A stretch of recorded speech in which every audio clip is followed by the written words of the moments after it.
Salut, c'est Rado, je suis content de vous retrouver pour cette nouvelle année et cette nouvelle année de stratégie également. Bon, il restait encore cette stratégie action de reliquat de 2021, on va faire comme si c'était 2022, il n'y a pas de raison de considérer que ce soit ni des succès ni des échecs sous prétexte qu'ils n'ont pas trouvé d'épilogue en 2021, donc je vais conserver ces 7 trades comme si je les avais pris en 2022. Et c'est vrai que j'ai pas été très actif en termes de stratégie action ces dernières semaines, tout simplement parce que le marché a été assez chahuté, il n'y a eu que 2 nouvelles entrées et on se retrouve donc, on va le voir tout de suite, avec cette stratégie encore en cours.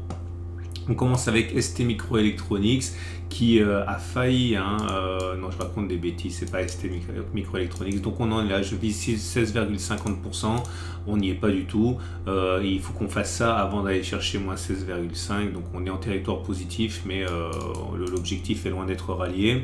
Somfy est actuellement dans une situation également positive, puisque l'objectif était de faire plus 13,07% avant de faire moins 13,07%, je suis rentré là, et vous voyez, on a connu une déroute assez totale au mois d'octobre, comme sur toutes les actions, et puis maintenant on récupère un peu de terrain, c'est malheureux depuis 2 séances, je perds beaucoup de terrain sur Somfy. Saint-Gobain, c'est de ça que je parlais tout à l'heure, regardez, on a vraiment failli aller chercher mon objectif. L'objectif, j'étais rentré ici, c'était de faire plus 9,24 avant de faire moins 9,24. On est vraiment passé à un souffle, j'y ai cru, mais rien n'est fait pour l'instant. On peut très bien maintenant repartir pour un cycle baissier. Infotel qui est en territoire positif, mais tout juste, l'objectif c'est de faire 8,95 avant de faire moins 8,95.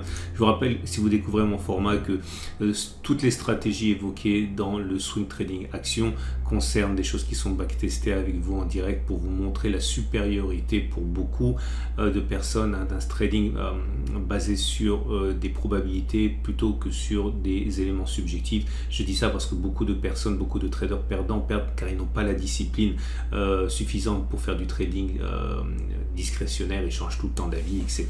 Parce que c'est plus compliqué, alors que le trading systématique basé sur des backtests comme ceux que je vous propose dans ce format, et bien forcément ça élimine complètement le côté subjectif. Eramet qui prend 2,88% aujourd'hui, mais l'objectif est très ambitieux puisqu'il s'agit de faire 24,97%. On n'y est pas du tout, là aussi on a failli aller chercher l'objectif, mais bon, on a reflué depuis, et bon, on est bien parti, mais rien n'est fait pour l'instant. OB qui est en fait la seule action qui a trouvé un épilogue. Alors je n'ai pas parlé parce que c'était pendant mes vacances et j'ai pas tenu la rubrique à jour, mais voilà, l'objectif est de faire 14,92. On a fait 14,92 avant de faire moins 14,92, donc c'est le premier succès de cette année. Et Air Liquide, je vais le sortir de ma liste, donc forcément, et Air Liquide qui maintenant lui aussi connaît un contre-coup et un coup de mou, puisqu'on est monté, puis là on est à peu près à l'équilibre. L'objectif c'est de faire 6,37 avant de faire moins 6,37, et voilà donc le bilan. Pour 2022, il nous reste donc 6 stratégies, une stratégie basée sur Copox, Supertrend, vous savez lire, au somme oscillateur, T1. Aujourd'hui donc on acte le premier épilogue qui est donc un succès sur OB.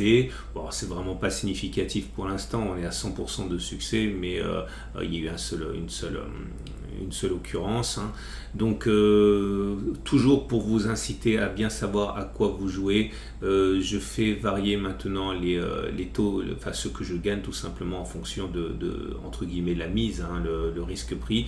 Donc si je prends 1% de risque sur un portefeuille de 100 000 euros, c'est-à-dire que si je perds, je gagne 1000 euros, si je gagne 1000 euros.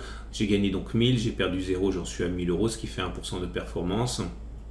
Pour un CAC 40 qui est à 0,6% depuis le début de l'année, et un small mid qui est également à 0,6%. Avec cette façon de faire, oui, il faut que je vous en parle. Donc l'idée c'est que pourquoi est-ce que j'arrive à cette simulation avec 6 trades perdants. C'est ce document qui est pour moi important. Vous voyez, l'année dernière j'étais à 58% de trades gagnants.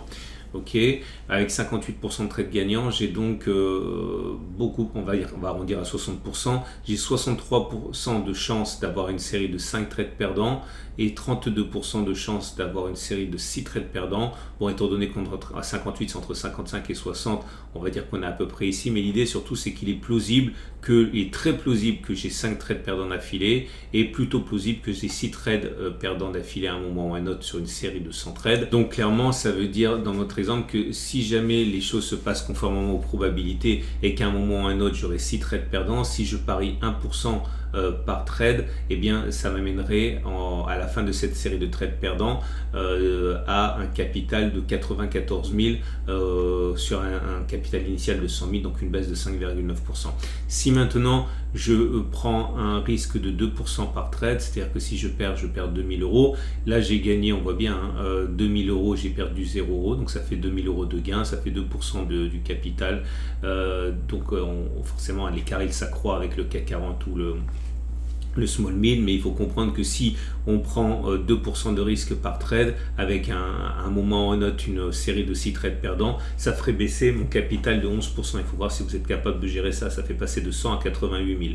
Si maintenant vous pariez 3% vous risquez 3% par trade perdant, c'est-à-dire que si vous perdez 3% de votre capital, et bien là on se retrouve pour l'instant, puisque on a eu un succès, on a gagné 3 000, on a perdu 0, donc ça fait 3% du capital. Mais il faut comprendre qu'à ce petit jeu-là, à un moment ou à un autre cette année, on aura une chute de 16,7% du capital lorsqu'on aura 6 trades perdants, ce qui nous amènera à 83%. Et si on est vraiment un petit peu tête brûlée, on peut tenter même 5% du capital. Donc forcément, on arrive à 5% de performance avec un seul trade. Mais là, il faut savoir que lorsqu'on aura une série de 6 trades perdants, on aura perdu 26% du capital. Votre capital fondra de 26%, donc il faut savoir à quoi vous jouez. Voilà, je trouve que c'est important aussi de présenter les choses comme ça parce que c'est facile de faire gonfler la performance à partir du moment où on comprend que on peut faire aussi très vite gonfler les pertes. Donc je ne sais pas si je prendrai des trades cette semaine, sans doute. Je vous invite donc, si ça vous intéresse, si ça vous a plu, donc abonnez-vous à mon format, cliquez sur la petite cloche pour recevoir les mises à jour. Et également, je vous rappelle que si vous débutez l'analyse technique, j'ai réalisé un module 100% gratuit avec une vidéo de 30 minutes, avec des exercices corrigés, bref, des choses pour lesquelles vous payeriez quand même pas mal d'argent si c'était acheté. Moi, je vous propose gratuitement.